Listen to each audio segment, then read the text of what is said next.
जो कोई गम सताए तो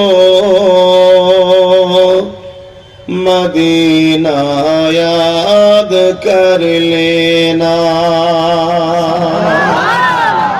आरो जोरे बोलुन सुबहानाल्लाह। हाँ, যারা নবীর আশিক, যারা রাসূলকে ভালোবাসো তাদের জন্য আমার এই কথা। মুসলমান আর মুমিন মুসলমান দুটো এক নয়। আজকের দিনে ইসলামের সবথেকে বড় দুশমন হচ্ছে মুসলমান। আমার কথায় কি একমত হতে পারছেন না আপনারা?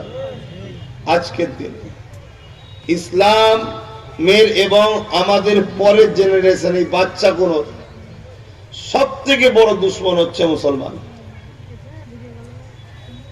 কোন মুসলমান? মুনাফিক মুসলমান। কোন মুসলমান? মুনাফিক। মুনাফিক কারা? যাদের অন্তরে নবীর প্রেম আর আদব নেই তারা। নামাজ কাজা ফাসেক, গুনাহগার, মুনাফিক নয়। রোজা কাজা গুনাহগার, ফাসেক, মুনাফিক নয়। কিন্তু মনে রাখবেন, যাদের অন্তরে নবীর প্রেম নেই, আদব নেই, এক তো সে বেঈমান, অপরদিকে সে আমাদের কাছে দরদ দেখায় আমি ইসলামের অনুসারী, এই যে ধোঁকা দেয় এটাকে বলা হয় মুনাফিক। এই মুনাফিক মুসলমান সব থেকে বড় আজকে আমাদের জন্য ক্ষতিকারক। তারা আমার রাসূল পাক সাল্লাল্লাহু আলাইহি সাল্লামের মর্যাদা, নবীর আদব, নবীর গুরুত্ব, নবীর প্রেম, নবীর মর্যাদাকে তারা মূল্যায়ন করে না। যারা প্রকৃত প্রেমিক হয় তারাই মূল্যায়ন করে।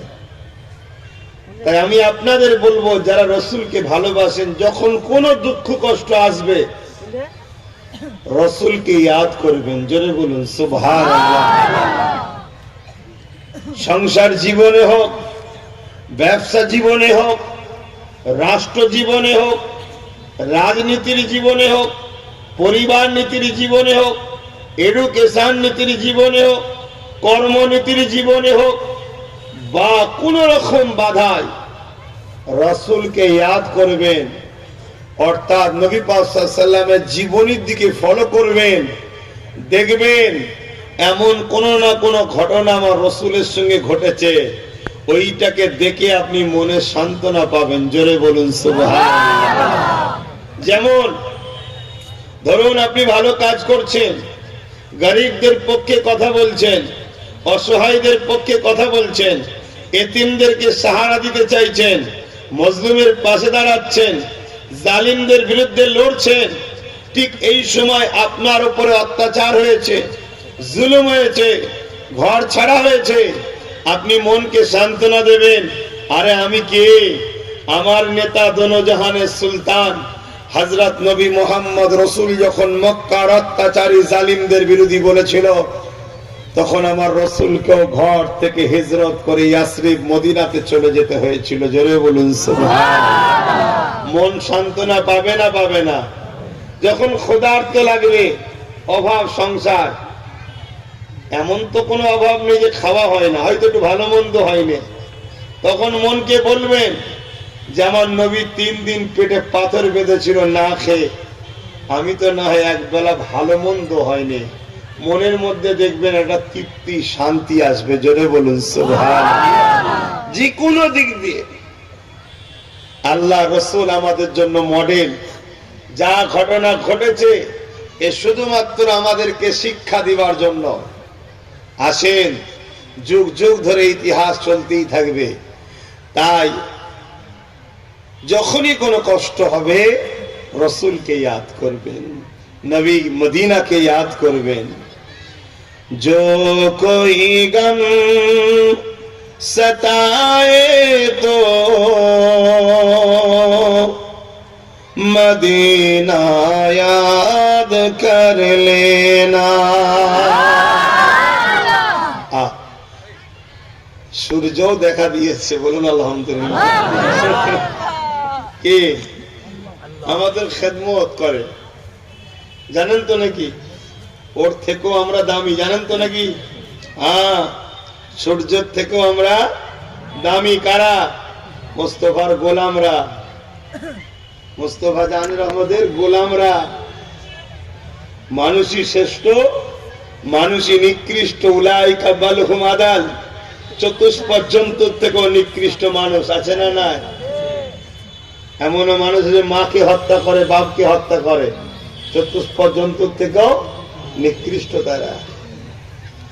जो कोई गम सताए तो मदीना याद कर लेना, ना दिल को चैन आए तो मदीना याद कर लेना।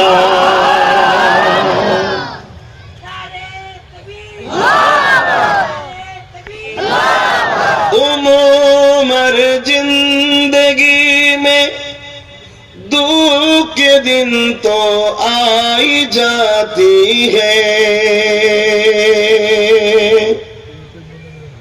उमर जिंदगी में दुख के दिन तो आई जाती है, कभी लम्हा आए तो मदीना याद कर लेना। जो कोई गम सताए तो मदीना याद कर लेना। अल्लाहुम्मा सल्ली अला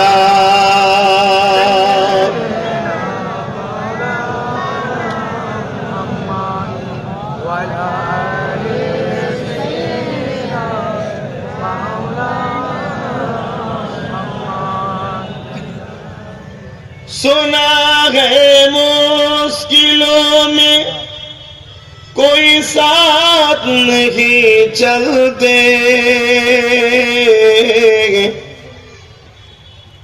सुना है मुश्किलों में कोई साथ नहीं चलते, जमाना छोड़ जाए तो मदीना याद कर लेना। সুখের দিনে অনেক বন্ধু পাওয়া যায়, মুশকিল যখন আসে তখন, বিপদ যখন আসে তখন কি হয়? পালিয়ে যায়। তাহলে বিপদ আসা ভালো না খারাপ? বলুন বলুন। হ্যাঁ, মোস্তফা জাহানুর আহমদের গোলামদের জন্য বিপদ আসা ভালো, অনেক ভালো। তার মধ্যে কয়েকটা ভালোর কথা বলছি। প্রথম, বিপদ এলে প্রকৃত আপনকে চেনা যায়। কি বলেন আব্বা জানেরা? ঠিক বলছি তো? বিপদ এলে, আপনারা আমার থেকে অনেক আগে দুনিয়ায় এসেছেন, আপনারা আরো বেশি ভালো বোঝেন। বিপদ এলে প্রকৃত আপনকে চেনা যায়।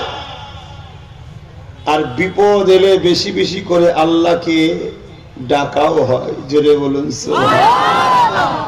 সুখের দিনে যদিও ভুলে যায়, বিপদ এলে, বিমার এলে, অভাব এলে ঘন ঘন আল্লাহ ডাকে না, যে আল্লাহ বড় কষ্টে আছি, আল্লাহ বড় কষ্টে আছি। একটা বাহানায় আল্লাহ ডাকা হয়।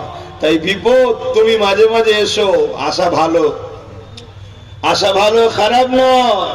হযরতে মুসা আলাইহিস সালামের কত দরদি ছিল। যখন ফেরাউনের সঙ্গে লড়াই করতে গেল, মুসা নবী হেরে গেলেন,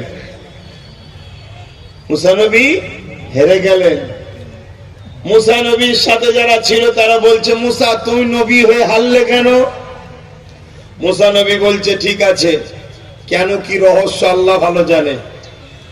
আল্লাহকে যে বললেন আমার উম্মত বলছে আমি হারলাম কেন? আল্লাহ বলছে, মুসা কিছু মুনাফিক ছিল, দরদি অনেক সেজে ছিল তোমার, তা তুমি হারাতে সব মুনাফিক গুলো কেটে পড়েছে। কি গো, কেটে পড়েছে না পড়েনি? আমাদের সমাজে একটা দুটো কেটে পড়ছে না পড়েনি? আওয়াজ দেবেন তো রে বাবা। তাহলে বিপদ না এলে মুনাফিক চিনা, কিন্তু মুসা নবীর সময় তো হয়েছে। মনে দুঃখ করলে হবে?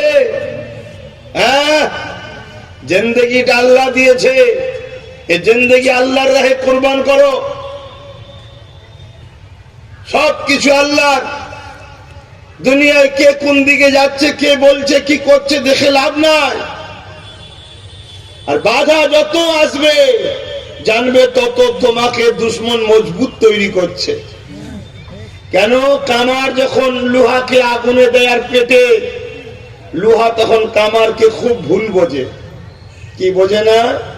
যে কি অত্যাচার করছে, কি অত্যাচার করছে, কি অত্যাচার করছে। কিন্তু কামার পিটিয়ে পিটিয়ে আগুনে দিয়ে দিয়ে দিয়ে ওকে একটা দামি ধারালো অস্ত্র বানিয়ে দেয়। সেটা অনেক দামি মূল্যে বিক্রি হয়, অনেক উপকারে লাগে। ঠিক না বে ঠিক? আজকের কামার সেজে কিছু দুশ্মন আছে, তোমাকে আমাকে বিভিন্ন দিকে বাধা দিচ্ছে। ধর্মীয় মাহফিলে বাধা, জলসায় বাধা, কোরআনের মাহফিলে বাধা, দিনের প্রচারে বাধা, মানুষের সেবায় বাধা, গরিবের সেবায় বাধা, রাষ্ট্রকে ভালোবাসায় বাধা। এই বাধা গুলো দিচ্ছে, এগুলো কামারি মনে করো। তোমাকে যত পিটে পিটে ঠিক করছে তত তুমি মজবুত।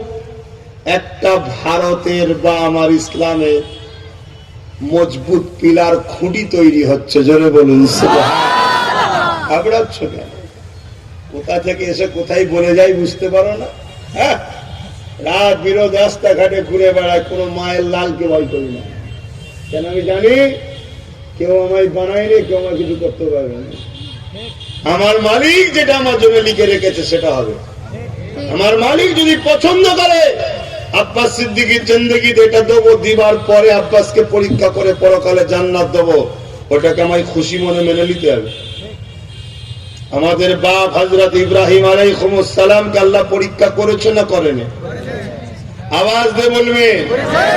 দেখুন আমার ভালোবাসার মানুষগুলো কিন্তু ঠিক টুকটুক করে নেবে আসছে, নেবে এসে জড়ো হচ্ছে না, হয়নি? হ্যাঁ ইনশাল্লাহ। কিন্তু কিছু কিছু আবার এসে যদিও বা বসলি বাবা, আবার গোল হয়ে বসে পড়লি কেন? মাঝখানে টাকের মতো একটু ফাঁকা রেখে দিলি, কি ব্যাপার? কোন নদী আছে বিচখান দিয়ে? হ্যাঁ, সরে সরে গায়ে ঠেকে যাও। নবীর মাহফিল দেখতে সুন্দর লাগবে, তোমাদের ভালো লাগবে না? হ্যাঁ, এই তো দেখো কত সুন্দর ছেলে, সব ইয়ং ছেলে। আব্বাস সিদ্দিকী মানে 100-র মধ্যে 90টা ইয়ং। আগে 100-র মধ্যে 95টা ইয়ং ছিল, এখন আমার আব্বা কোনো ঢুকছে। বলুন আলহামদুলিল্লাহ। খবর আছে বেটাদের, মুরব্বীরা যখন আসা শুরু করেছে ওনারা দোয়া করবে আর আমরা লাফিয়ে যাব। কি মুরব্বী দরকার আছে না? না, পুরাতন চাল কিসে বাড়ে? আল্লাহ কারা এখন বাপেরাও সব যেখানে যাচ্ছি দেখছি তো একটু চিন্তা করছিল। মুরব্বী তো, মুরব্বীরা একটু ভেবে চিনতে পারায়, স্বাভাবিক দিয়াটা ভালো। একটা বাচ্চান ছেলে ভুল করলে ভোজকে ছেলে করে ফেলেছে, মুরব্বী ভুল করলে একটা হাস্যকর কথা না? এই জন্য বাপের একটু আগে ভাব ছিল যে আমার বাবাজি আব্বাস ঠিক করছে তো, কিন্তু এখন আল্লাহ কারে বাপেরা অনেকটা বুঝতে পেরেছে। তো যাক, এই যে যুব সমাজ কোরআনের দিকে আসছে, যুব সমাজ ইনসাফের দিকে আসছে, যুব সমাজ ইনসানিয়াতের দিকে আসছে, যুব সমাজ রাসূলুল্লাহর উপরে দরুদ পড়ছে, নবীর স্লোগান দিচ্ছে। আজকের ইবলিসের চালাগুলো কিন্তু বুকে ধরফর করছে। তোরা ডাইরেক্ট পারছে না। আমার ক্ষেতের একটা দুটো বাঁশকে লাগিয়েছে, যেদের পিছনে লাগ, কিন্তু জানে না আমরা সেই সিদ্দিক আকবরের উত্তরসূরি, যে সিদ্দিক আকবর নিজের ছেলেকে বলেছিল, শোন বদরের ময়দানে তোকে আমি অনেক খুঁজেছিলাম, যদি পারতাম তোর ধর আর আমার তরবাল আলাদা থাকতো, তোর ধর থেকে কল্লা আলাদা করে দিতাম। বাপ বেটাকে বলছে, কেন? তোর থেকে আমার কাছে মুহাম্মদ রাসূল আগে। জোরে বলুন সুবহানাল্লাহ। আমরা সেই ছোটবেলা থেকে সেই আদর্শ নিয়ে বড় হয়েছি যে আমরা সব জায়গায় কম্প্রোমাইজ করে নিতে পারি। আমার চাকরি ছিল, ও নিয়েছে চলো। আমার ঘর ছিল, ও নিয়েছে চলো। আমার জমি ছিল, ও নিয়েছে চলো। আমার খাবার ছিল, ও নিয়েছে চলো। আমার জামা ছিল, ও নিয়েছে চলো। সব জায়গায় কম্প্রোমাইজ করে নিতে পারি। আমের লালের ক্ষেত্রে কোনো কম্প্রোমাইজ নাই। ঠিক না বেঠি? ওখানে জান যতক্ষণ থাকবে, শেষ নিঃশ্বাস পর্যন্ত আমেনার লালের জন্য আমাদের উত্তরসূরিরা লড়েছে, আমরাও আমাদের নতুন প্রজন্মকে ট্রেনিং দিয়ে যাচ্ছি। বাবা, জানের ময়া সব জায়গায় করবি, মোস্তফা জানে রহমতের বেলা এলে নিজে হাতে করে বার করে দিয়ে দিবি। আর রাসূলুল্লাহ আপনার জন্য এটা, জোরে বলুন সুবহানাল্লাহ, আরো জোরে বলুন। এটাকে বলা হয় জান্নাতি। জান্নাতি এরাই তো জান্নাতে যাবে। এই দাড়ি রেখে মাথায় টুপি দিয়ে জান্নাত যাওয়া যায় না। এটা ইউনিফর্ম, এটা ইউনিফর্ম। জান্নাত যেতে গেলে নিজে হাতে করে মোস্তফা জানে রহমতের জন্য জান হুজুর আপনার কদমে দিলাম, এটা আপনার নেন। এই নজরানা দিতে যে পেরেছে দিল থেকে, আল্লাহ অন্তরের জানি, অন্তরের খবর জানে, সে বেটা জান্নাতে যাবে। নাই রাইসুল মুনাফিক আব্দুল্লাহ ইবনে উবাই রাসূলুল্লাহর পিছনে দাঁড়িয়ে দাঁড়িয়ে নামাজ পড়তো। রাসূলকে সবচেয়ে বেশি কষ্ট তিনি দিয়েছে, সেই বদমাইশ দিয়েছে। শুনছেন? আমাদের আব্বাজান হযরত ইব্রাহিম খলিলুল্লাহকে আল্লাহ পরীক্ষা নিয়েছেন না লাইনে। নমরুদ ছিল তখনকার শাসক। কে ছিল? শাসক নমরুদ ছিল। আমি কোরআনের কথা বলছি, কেউ যেন ভাববেন না যে আপনি কি বলছেন। শোনেন, আমার ইসলামে যা আছে আমি তাই বলবো। এটা ধর্মসভা তো নাকি? হ্যাঁ, ইসলামে যা আছে তাই বলবো। ইসলামে মদ খাওয়া হারাম। কোন মাতাল যদি মনে করে হুজুর আমার বিষয়ে বললো কেন, কিচ্ছু করার নেই, তুই মাতাল হয়েছিস কেন? কি গো, ঠিক না বে? ঠিক। ইসলামে মদ খাওয়া হালাল না হারাম? আব্বা জানরা বলবেন তো? হ্যাঁ, জোরে জোরে বলুন হারাম। এই হারাম এর আবার কি হলো? কোন কোথাকার রে? ইয়া আল্লাহ, দোস্ত ভাই আরেন পরিবেশ বোঝে না। আব্বাজান হযরত ইব্রাহিম আলাইহিস সালাম যখন জালিম নমরুদের অত্যাচারের বিরুদ্ধে, নমরুদ এত বড় অত্যাচারী শাসক ছিল, কুরআন তার দাওয়া দিচ্ছে, সে মানুষকে এক আল্লাহ থেকে সরিয়েছে, সে মানুষকে তার গোলাম বানিয়েছে, দাস দাসী রাখিল বানিয়েছে। সে তার ফোর্স দিয়ে, বাহিনী দিয়ে মানুষের উপরে অশান্তির স্টিম রোলার চালাতো। মানুষগুলো অতিষ্ঠ হয়ে গেল, বাঁচার সাহারা খুঁজছে। আল্লাহ তার পক্ষ থেকে ইব্রাহিম আলাইহিস সালামকে সাহারাকারী, সাহায্য হিসাবে দুনিয়ায় পাঠালেন। ইব্রাহিম নবী এসে মানুষকে বুঝিয়ে বুঝিয়ে একত্রিত করতে লেগেছে। এই যে এক করতে লেগেছে, এই এক হওয়ার খবর নমরুদের কাছে চলে গেল। নমরুদ ইব্রাহিম নবীকে অনেক দিক দিয়ে অত্যাচার করেছে। একটা অত্যাচারের কথা বলি, ইব্রাহিম নবীকে এত বড় একটা শাস্তি দিতে চাইল, বিশাল বড় আগুনের কুণ্ড তৈরি করে সেই আগুনে আমার আপনার আব্বা যান, আপনারা তো অনেক সম্মানীয় ব্যক্তি, আপনাদের বাপ নবী মুহাম্মদ হযরতে ইব্রাহিম আলাইহিস সালাম আপনাদের বাপ হয়, জোরে বলুন সুবহানাল্লাহ। প্রত্যেকটা মুসলিম জাতির, প্রত্যেকটা মুসলিমের পিতা হযরতে ইব্রাহিম আলাইহিস সালাম। আহা, আব্বা যান ইব্রাহিম আলাইহিস সালাম তিনাকে ওই আগুনে ফেলার প্ল্যান করলো নমরুদ। এত বিশাল আগুন তৈরি হলো যে কাছে যেতে পারছে না। যুবকগুলো শুনছো? শুনছো? আর নমরুদ ছিল পৃথিবীর শাসক, পুরো পৃথিবী সে চালাতো। শুনছে? পৃথিবী চালাতো, সেই রকম ক্ষমতাশালী। এই আগুনের কাছে যেতে পারছে না। লাস্টে কি করলো? দূর থেকে ঘুরিয়ে ফেলার একটা যন্ত্র তৈরি করলো। সেই যন্ত্র দিয়ে ইব্রাহিম নবীকে ঘুরিয়ে আগুনে ছুঁড়ে ফেলে দেবে। আগুন দাও দাও করে জ্বলছে, ইব্রাহিম নবী দেখছে, তোমার আমার আব্বা দেখছে। ভাবো তো সেই সময় তোমার আমার আব্বার দৃশ্যটা কেমন হতে পারে। তোমাকে আমাকে তো শুধুই দিয়ে আজকে বলে ঠিক আছে দাঁড়া, তোর ব্যবস্থা হচ্ছে, তুমি তো ব্যাস কাপড়ে পিসাব করে ফেলার খাও। একটু বলেছেই মাথা খারাপ। তোমার আমার আব্বাকে তুলে দিয়েছে মেশিনটাই, ঘুর যা শুরু হয়েছে, আগুনে গিয়ে পড়বে, যে আগুনের কাছে যেতে পারছে না, এত তাপ। তোমার আমার আব্বার তখন কি অবস্থা ছিল শোনো শোনো। শুধু মুসলমান বললে হয় না, জিবরাইল এসে ধরে ফেলেছে ওই ঘোরানো জিনিসটা, যে ভাই ইব্রাহিম বলো যদি তোমাকে সাহায্য করব।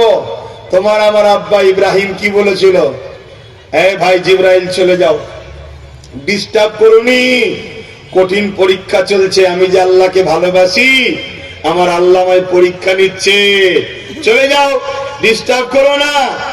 ভাই জিবরাইল, আমার আল্লাহ কানা নয়, তিনি দেখতে পাচ্ছেন নমরুদ আমাকে কি জুলুম করতে যাচ্ছে। যদি আমার আল্লাহ আমাকে খাস রহমত দিয়ে বাঁচাতে চান আমি বাঁচবো, আর আল্লাহ যদি ওই আগুনে ফেলে ইব্রাহিমকে পুড়িয়ে খুশি হয়, আমি আমার আল্লাহর জন্য একবার নয় 1000 বার পুড়তে রাজি আছি। জোরে বলুন, আরো জোরে বলুন সুবহানাল্লাহ। তুমি আমি কেউ যদি হকের জন্য, গরিবের জন্য, এতিমের জন্য, দেশের জন্য, বিধবাদের জন্য, অসহায়ের জন্য, মজলুমের জন্য, কোরআনের জন্য, কোরআনের মাহফিলের জন্য তুমি আমি যদি কেউ আগায় আর পিছনে দুটো নমরুদের চালা যদি ধরে টানে, ঘাবড়াবার কিচ্ছু নেই। কথা মাথায় ঢুকছে না, ঢোকে না? কোন ঘাবড়াবার নেই। তুমি বেরিয়েছো কার জন্য? ইনসাফের জন্য। ইনসাফ করতে কে বলেছে? মহান আল্লাহ। তুমি বেরিয়েছো কি জন্যে? এতিমকে সাহারা দিবার জন্য। এতিমকে ভালোবাসতে কে বলেছে? মহান আল্লাহ। তুমি বেরিয়েছো কি জন্যে? বিধবাকে সাহায্য করার জন্য। বিধবাকে সাহায্য করতে বলেছেন কে? মহান আল্লাহ। তুমি বেরিয়েছো কি জন্যে? অসহায় গরিবের মুখে খানা তুলে দিবার জন্য। গরিবকে খানা দিতে বলেছেন কে? মহান আল্লাহ। অতএব তুমি যার তিনার হুকুম পালন করতে বেরিয়েছো, এই হুকুম পালন করতে গিয়ে তুমি যদি মারা যাও, তুমি তো খুশনসিব, বেহিসাব জান্নাত যাবে। জোরে বলুন সুবহানাল্লাহ। এমনি তো মরবে, আজ নয় কাল। সমস্যা তোমাদের নয়, সমস্যা আমাদের মতো বক্তাদের। পেটের জন্য ওয়াজ করতে এলে আর কি হবে? সারা জীবন শুধু কেসা কাহিনী শুনিয়ে দিয়ে বাবারা বাবারা বাবারা করে চলে গেল, আর কি হবে তাহলে? আরে ইসলামটা কি জিনিস আমার কম বুঝলো না। ইসলাম কি জিনিস আমার কম বুঝলো না।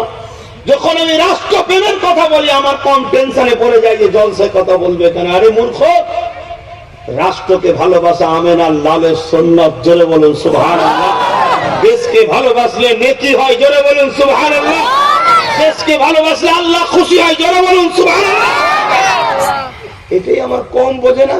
শুধু মনে করে ইসলাম মানে দাঁড়িয়ে রাখো, মাথায় টুপি পরো, নামাজ পড়ো, এর নাম ইসলাম? একটা অর্থ বলে যাচ্ছে, একটা তথ্য বলে যাচ্ছি, মনে রাখবেন। আমার রাসূল পাক সাল্লাল্লাহু আলাইহি সাল্লাম নবুয়তের ঘোষণা দিয়েছে কবে?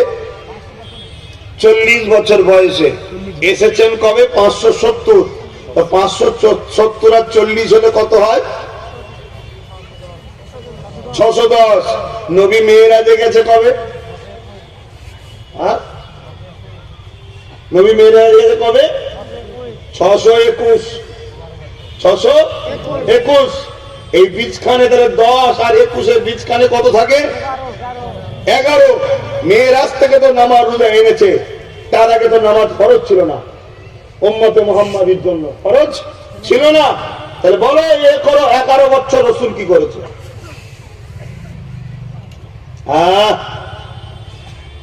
আল্লাহ নবী 11টা বছর পৃথিবীর জমিনে যত জালিম স্বৈরাচারী শাসক ছিল তাদেরকে সঠিক রাস্তায় আসার জন্য মেসেজ দিয়েছে।